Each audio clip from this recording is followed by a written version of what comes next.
For how I was talking about the NFL recently, I haven't been talking about the NBA.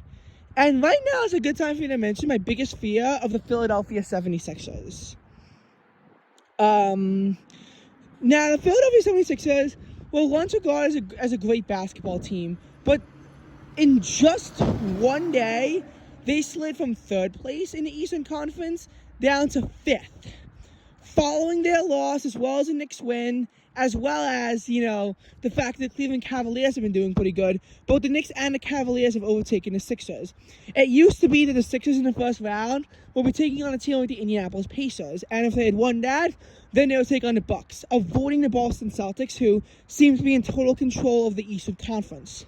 Now, we would have to go up against a very tough Cavaliers team in the first round, and then take on the Celtics in the second round if we can even beat the Cleveland Cavaliers.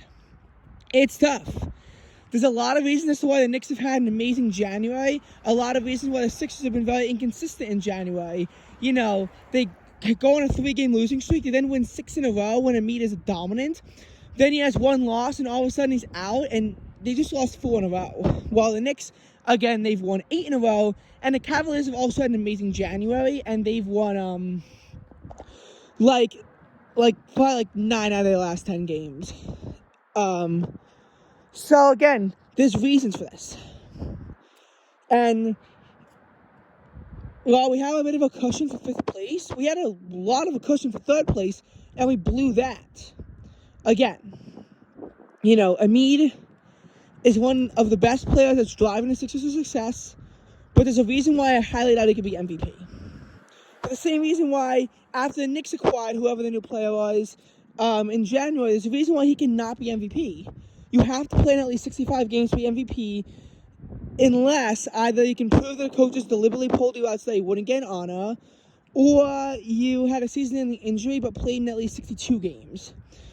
And this isn't supposed to be like a season-ending injury, and if it is, and it happens now, Embiid is not hitting 62 games at this point. He's played in 33 or 45.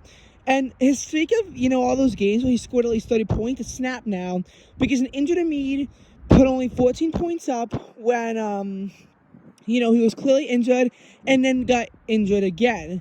Great job, Nick Nurse. I mean, the Sixers just got squashed by the Portland Trailblazers, who are the second worst team in the Western Conference, behind only the Spurs, the team that Embiid put 70 up against. And even despite putting 70 up against the Spurs, they've still been doing poorly. Maybe it's just a West Coast thing, but it's alarming. And you have a red-hot Knicks team and a red-hot Cleveland Cavaliers team that don't seem keen on losing any games. So if you're a Sixers fan, you gotta think. You're in a position where at first you only took the Celtics and the Bucks seriously for your own division, for your own conference. And now you took the Knicks and Cavaliers seriously too, and you gotta worry about the Pacers as well. You have to begin to worry about all of these teams and how much the Sixers have been embarrassing themselves recently. So, nonetheless, here are my thoughts. The Sixers without Embiid, with Embiid, they're 26-8. That's pretty good. That's a win rate of about, 76%. They're winning 76% of their games with Embiid. Without Embiid, when they're 3-9, they have about a 25% win rate. They are one of the worst teams in the NBA without Embiid. And especially with Tyrese Maxey also being out, it's very suspicious. Very suspicious because, first of all, you have to wonder, are they deliberately pulling their guys out for different games? But you also have to think how much they are, they really suck without them. They got squashed by the Trailblazers of all teams.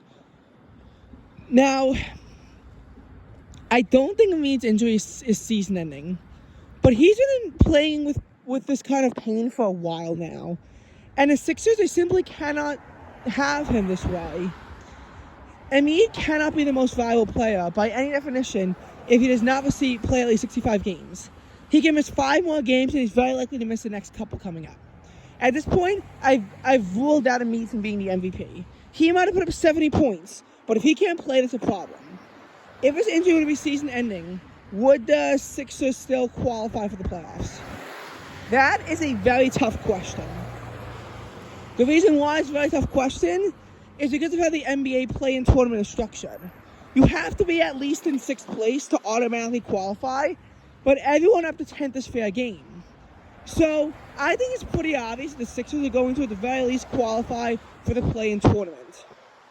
Even with how bad their roster is without Embiid, I don't think Max is going to be out for that long, and I trust the Sixers to get up to at least 39 and 43, which is the minimum you need to be in the play-in tournament. But to skip the play-in tournament, you need about a 45 and 37 record. I don't trust in the Embiidless Sixers to get up to that point of automatically qualifying for the playoffs, by having that. That would mean that they would need to get 16 wins without Joel Embiid, and pretty much the rest of the way. Before the way they have to go almost at 500. I don't think they can do that without Joel Embiid, and in order for them to be in a play-in tournament, they could reasonably actually lose 75% of their games to make it in. For them to not make it even into the play-in tournament would be a collapse of all proportions. And them losing in a play-in tournament would also probably be considered a collapse, though it depends on how badly they are, how badly they do. Now, I am pretty confident in that Embiid's going to come back, play some more games. I think that the Sixers can get up to at least 47 wins, but 47 and 35 in this NBA, it's not a good record. It's very hard from that point to then win a playoff game. That's probably like the 6th seed. So we'd probably go up against a 3 seed, which could be the Knicks, it could be the Cavaliers, could be the Bucks, could be anyone in that field.